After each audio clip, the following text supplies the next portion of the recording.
धर्म में होंगे, हमारे यहूदी धर्म में होंगे, पारसी धर्म में होंगे, बुद्धिज्म में होंगे, जितने भी जैनिज्म में होंगे, सिखिज्म में होंगे, वो भी आएंगे।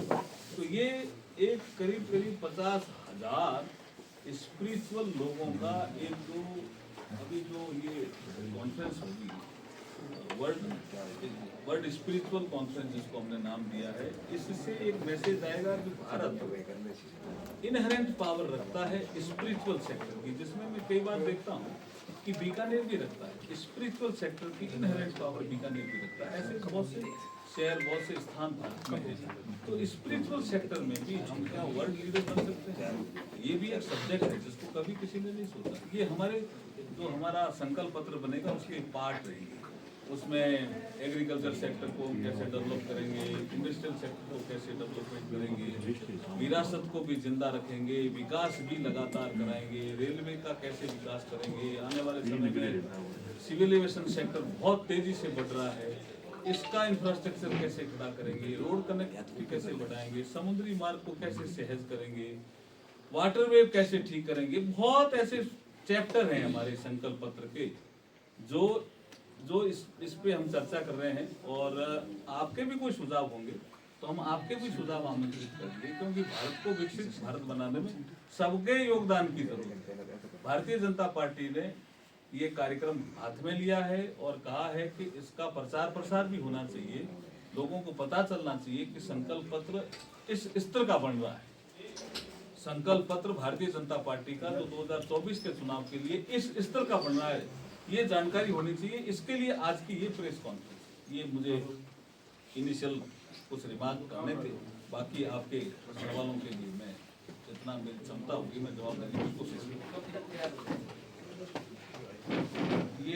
ये रूटीन वर्क नहीं लिया प्रधानमंत्री मोदी जी ने कहा कि घोषणा पत्र है ना, ये जनता की अपेक्षाओं के अनुरूप बना, ये रूटीन वर्क नहीं है। इसलिए उनकी जानकारी भी जनता को होनी चाहिए। इसकी कमेटी भी काफी अच्छी बनाई है, जहाँ तक मैं समझ पा रहा हूँ। मैंने तो उसकी वर्कशॉप अटेंड की है, उससे मुझे लगता है कि लेवल एक वैसे अटल जी के समय एक तो सारे हाईवे को आपस में इंटरकनेक्ट करने का एक बड़ा प्लान था, जो आज उसका असर दिख रहा है। आज पूरे हिंदुस्तान में मतलब हाईवे सारे जुड़े हुए हैं। उसके साथ उनका एक नदियों को आपस में जोड़ने का एक प्लान था, जिससे कि कहीं सूखा नहीं हो और कहीं बाढ़ नहीं आए, तो उनका आपस में इंटरकनेक्ट हो। उसी का लोकल कनेक्शन ये है कि बीकानेर में सरस्वती नदी की भी हम खोज कर सकते हैं। उसी प्रोजेक्ट में वो इन्वॉल्व भी था, उसके लिए शायद एक फंड भी इन्वॉल्व हुआ था। तो क्या हम बीकानेर कनेक्ट करते हुए क्या उनको भी उस पर भी इस पर वर्क करेंगे क्या? बात आप एकदम ठीक है। इसका अध्ययन अटल जी के समय तो बहुत तेजी से हुआ, उसके प्रेजेंटेशन किया था। तब मैंने इसमें जैसे आपने क्वेश्चन किया तो ऐसे ही मैंने क्वेश्चन किया। तब वहाँ के एक वैज्ञानिक ने मुझे बताया कि आपके ये ऋषियों के स्थान कपिल मुनि, करदम ऋषि से गौतम दत्तात्रेय से यात्रा, ये ऐसी डिटेल में इसको थोड़ा ब्रीफ करूँ क्या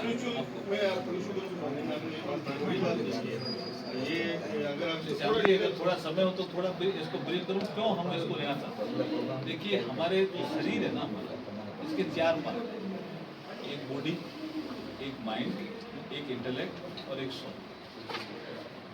इस पे जितना ज्यादा अध्ययन हमारे ऋषियों ने किया किसी ने नहीं, 500 ज्ञानेंद्रियों का भी, 500 कर्मों का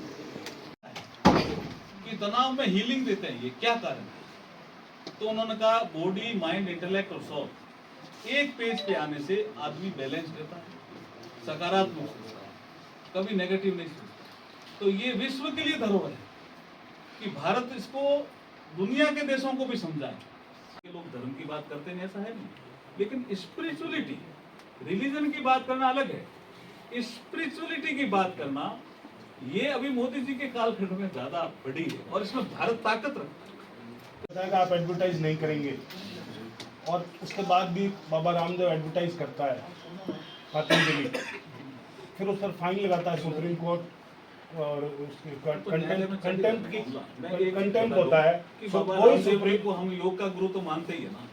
वो चीजें तो आज हम अगर देखते हैं कि बाबा रामदेव जी का योग, उन्होंने कहा कि मिसलीडिंग है। रामदेव जी से पहले पार्क में कितने लोग योग करते थे, प्रचार प्रसार भी किया है। नहीं, वो तो प्राणायाम कचौड़ी पहले समोसा कहते वाले थे- बाबा भी बोलते हैं। पहले कहते थे गुरु ही वो कराएगा कृपा प्राणायाम। जिनके नहीं आती है वो भी नाम बोलते हैं देने ये की कार्य चीजें। नहीं, आप मैं बताता हूँ, आप मेरी कैसेट ले लो, प्राणायाम कर लो। प्राणायाम से लोगों को लाभ भी हुआ, इसलिए पार्क में बैठते हैं जी, हम थोड़ी कहते हैं, तो ये थोड़ी कहते हैं आप पार्क में जाकर के प्राणायाम करो। कि मेरे को टॉर्चर किया जा रहा था, किसानों की बात सुनते नहीं हैं, सामंती बात हो रही है। अर्जुन मेघवाल चूंकि उनके साथ सांसद भी रहे, कुछ इस विषय पर कहेंगे। और डोटासरा ने ये बयान भी दिया है कि लगातार सांसद छोड़ रहे हैं और भाजपा में जो जा रहे हैं वो ऐसे लोग हैं जिनका जनाधार नहीं है।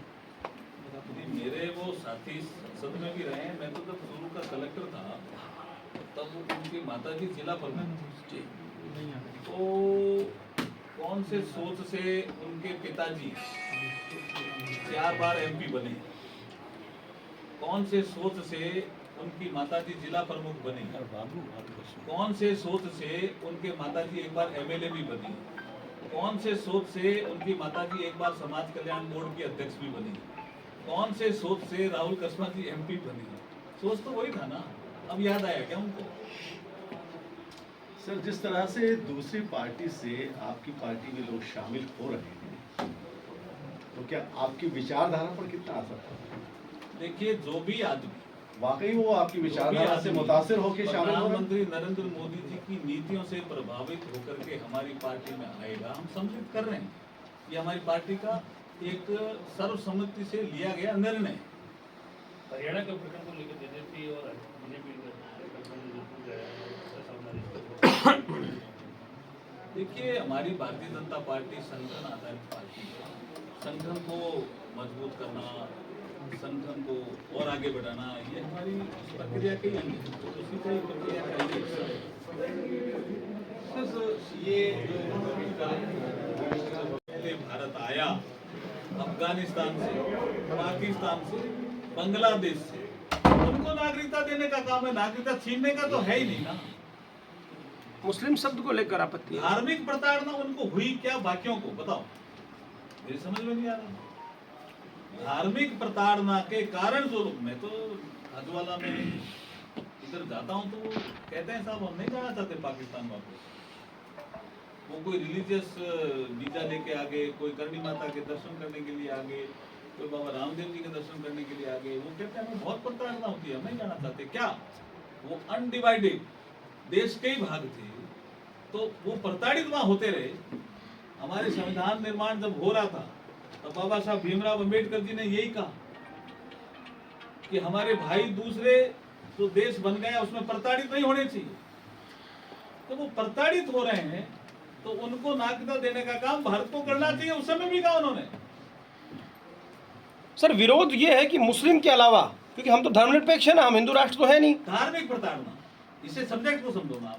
तो समझाइए, मैं समझने की कोशिश कर रहा हूँ। धार्मिक जो विरोध आया है वो इस बात पर आया है। वहाँ पाकिस्तान में मुस्लिम के साथ है नहीं, क्या? अमेरिका में हो गई तो मुस्लिम नहीं आ सकता क्या? नहीं, यही तो पूछना चाह रहे लोग। हमारे काम क्या है? मालिक अमेरिका में अगर किसी मुस्लिम के साथ होती है तो ये अभी विषय 3 देशों का है ना। 3 देशों का उनका कहना है, जो बार बार कांग्रेस, तो वो ये विषय 3 देशों का है। उसी में तो मैं लिमिटेड पॉइंट पे बात कर भाई मुस्लिम्स को क्यों मतलब छोड़ा गया, ये पूछना चाहती है कांग्रेस बार बार जो सवाल। इसमें धार्मिक प्रताड़ना का विषय सिखों के साथ भी हुआ, अफगानिस्तान में हुआ। उसमें अल्पसंख्यक शब्द का प्रयोग किया गया है केवल अगर आप उस पर बात करें सीए में मुस्लिम के अलावा।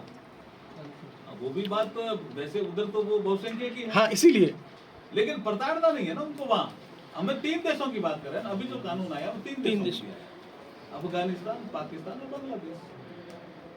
एक आपके सांसद ये कहते हैं कि 400 पार सीटें लानी है और इसका एजेंडा जो है वो बहुत बड़ा है, इसको लेकर कुछ कहेंगे? देखिए, मैं उन्होंने क्या कहा उससे सहमत नहीं। हम 400 पार का जो हमने नारा दिया है वो विकास और सुशासन के लिए, भारत को हमें विकसित भारत बनाना है, इसके लिए दिया। भारत हर सेक्टर में वो ग्लोबल लीडर बने, दुनिया भारत की ओर देखे। आज हमारा, मैं कल एक 134 में नेशनल आर्काइव दिवस पे था, राष्ट्रीय अभिलेखागार में। दुनिया पहले नहीं भारत को पूछती थी जी इतनी।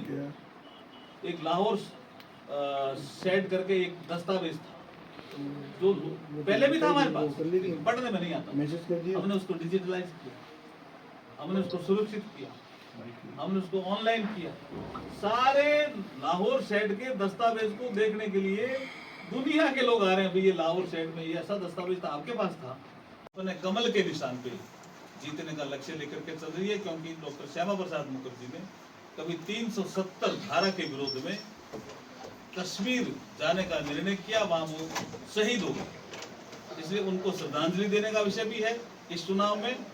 और हमारे कमल के निशान के अलावा जो हमारे एनडीए के साथी हैं, उनके निशान पे जो जीत के आएंगे वो कुल मिला के 400 पार कर लेंगे। मतलब उन सांसद महोदय के बयान से कितना नहीं, मैं व्यक्तिगत रूप से उससे सहमत नहीं हूँ।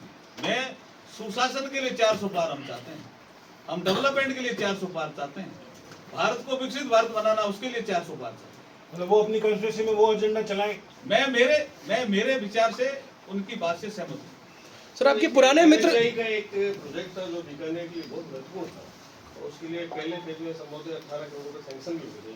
लक्ष्मणगढ़ से लेकर के बीकानेर तक जो बनाने का प्रोजेक्ट था, वो ऐसे स्वीकार भी कर लिया था।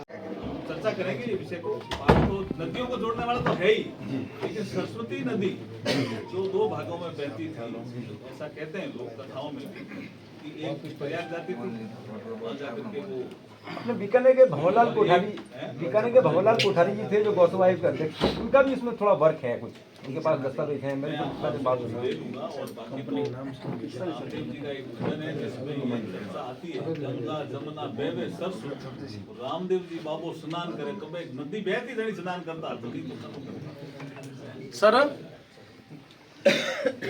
मीडिया की उपस्थिति बता रही है कि मोदी जी से भी लोकप्रिय है आप, जिस तरह से आज आपको कवरेज मिल रहा है, इतने लोग आए। मेरा एक छोटा सा सवाल है, 2 सवाल है दरअसल मेरे। एक तो 4थी बार चूंकि अब आपको टिकट मिल गया और चुने भी जाएंगे, ऐसा वो कह रहा है जो भी सर्वे आ रहे हैं। सवाल ये, सरस्वती नदी की बात, पोटास की बात, नितिन गडकरी की मौजूदगी में ट्रेन को लेकर एक नया डेवलपमेंट की बात, लेकिन जो सबसे बड़ा सवाल बीकानेर शहर की जनता जानना चाहती है, और इस बार तो वो कह रही है कि भैया 4थी बार जब चले जाएंगे और डबल इंजन की सरकार है, तो क्या रेल फाटकों की समस्या पर अर्जुन मेघवाल जी कुछ करा पाएंगे? बिल्कुल आप ठीक कह रहे हैं कि ये समस्या बीकानेर 10 से झेल रहा है। मेरी इसकी हर 15 दिनों में मैं इसकी समीक्षा तो करता ही करता हूँ, लेकिन अब जो मैं एक नतीजे पे पहुंचा हूँ, क्योंकि कभी कोई आरओबी का विरोध कर देता है, कभी कोई आरयूबी का विरोध कर देता है, कोई कभी कहता है टेक्निकल फिजिबल नहीं है, कोई कहता है दुकानें टूट गई, ये सब, कोई कहता है बाईपास इसमें फिजिबल है। हाईकोर्ट में भी मामला चल रहा है, आपकी जानकारी में। लेकिन अब जो एक मामला मुझे लगता है कि एक मीटिंग जीएम एनडब्ल्यूआर के यहाँ हुई, उसमें उन्होंने इसको पाया कि ये अब फिजिबल है। ये क्यों फिजिबल है कि दोहरीकरण में हमारा ये प्रोजेक्ट आ गया, कौन सा, Bikaner railway station to Lalgarh. पहले ये रुक रहा था, अब उन्होंने सैंक्शन कर दिया, दोहरीकरण करना ही करना है, क्योंकि बीकानेर रेलवे स्टेशन का हम 471 करोड़ रुपए लगा करके विकास कर रहे हैं, तो रेलवे स्टेशन तो बंद नहीं होना है। और ये हमारा हिस्टोरिकल भी है रेलवे स्टेशन, इसमें लोगों की भावनाएं भी जुड़ी हुई है। तो बीकानेर से लालगढ़ के बीच में जब हम दोहरीकरण करेंगे, और हमें वाशिंग लाइन भी 3 और मिल गई, ट्रेनों के रख रखाव ठहराव, उसके लिए 3 वाशिंग लाइन छोटी नहीं होती, बड़ा एक अचीवमेंट है हमारे इसके लिए, वो लालगढ़ है। तो दोहरीकरण जैसे ही होगा तो उसके बाद आरओबी भी बन जाएगा और आरयूबी भी बन जाएगा, ये जीएम साहब कह रहे हैं। तो एक मीटिंग अभी चीफ सेक्रेटरी की अध्यक्षता में और होनी है, जैसे इसका हल निकलेगा, डबल इंजन की सरकार है, जरूर हम बीकानेर के नागरिकों को राहत देंगे। ये भी मेरा ये पर्सनल एजेंडा होगा। जब मैं, आपको पता है कि एक तो घोषणा पत्र हुआ भारतीय जनता पार्टी का, और मैं मेरा भी एक घोषणा पत्र जारी करता हूँ। एक और सवाल कि मेरे 5 साल के घोषणा पत्र क्या रहेगा। आप देश के बड़े दलित नेताओं में शुमार होते हैं, कानून मंत्री तो हैं ही हैं। एक चीज देखने में आ रही है, और शायद आप भी इससे इत्तेफाक रखेंगे, कि दलितों के उत्थान में जो बड़ा कारण रहा वो आरक्षण, खासतौर पर सरकारी नौकरियों में आरक्षण की व्यवस्था रही। लेकिन हम देख रहे हैं पिछले कुछ सालों में सरकारी नौकरियां ही कम हो गई हैं और उतने मौके नहीं मिल पा रहे हैं। तो आप क्या सोचते हैं, क्या समझते हैं और क्या कहेंगे इस विषय पर? ये एक परसेप्शन बना दिया कि सरकारी नौकरियां कम हो। आपको मैं अगली बार कभी डेटा दे दूंगा, जिससे सरकारी नौकरियां मनमोहन सिंह से तो ज्यादा मोदी जी ने दी है, 100% दिए थे। नहीं, राज्य में हालत खराब है। हैं? राज्यों में अलग पूरक खराब जोड़ है। दिया, सही है। हर साल बीएफसी की मीटिंग में पदों की कटौती होती है। राज्यों में अगर आरपीएससी की स्थिति पिछली गवर्नमेंट ने कैसे की वो तो एक अलग विषय है। नौकरियां एक तो यूपीएससी देती है सेंट्रल गवर्नमेंट की बात है, एक रेलवे रिक्रूटमेंट बोर्ड देता है, एक हमारे सबॉर्डिनेट बोर्ड देता है वो देता है, एक एसएससी करके एग्जाम SSC बड़े लेवल पे देता है। तो इनके माध्यम से जो नौकरियां मनमोहन सिंह जी के कालखंड में मिली उससे ज्यादा मोदी जी ने नौकरियां दी है, इसलिए कम हो गई। ये विषय परसेप्शन ही गलत बना रहे कुछ लोग विरोध।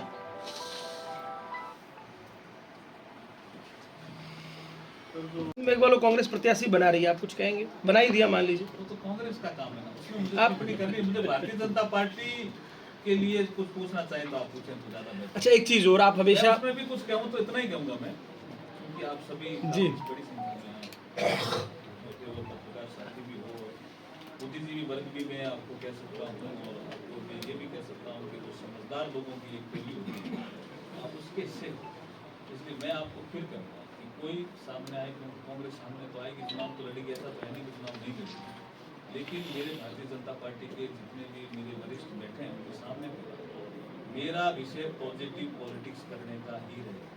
मैं नेगेटिव पॉलिटिक्स करूंगा ही नहीं। कोई कितना ही मेरे बारे में बोले, कुछ भी बोले, मैं उसको मेरे हिसाब से सकारात्मक भाव से ही आदर के साथ जवाब दूं। एक आखिरी सवाल, खासतौर पर प्रधानमंत्री मोदी, आपकी सरकार करप्शन पर जीरो टॉलरेंस की बात करते हैं। अभी इन दिनों बड़ा मुद्दा बीकानेर में है, 6000 बीघा जमीन का जो आवंटन का मामला है उसको लेकर एफआईआर आज भी दर्ज हुई है 4 तहसीलदार सहित 16 लोगों के खिलाफ। इससे पहले भी मुकदमा दर्ज हुआ, सीएस और सीएमओ स्तर पर उसकी जांच चल रही है। अर्जुन मेघवाल जो कि आगे सांसद भी हैं, क्या कहेंगे इस पर और क्या आपका स्टैंड है?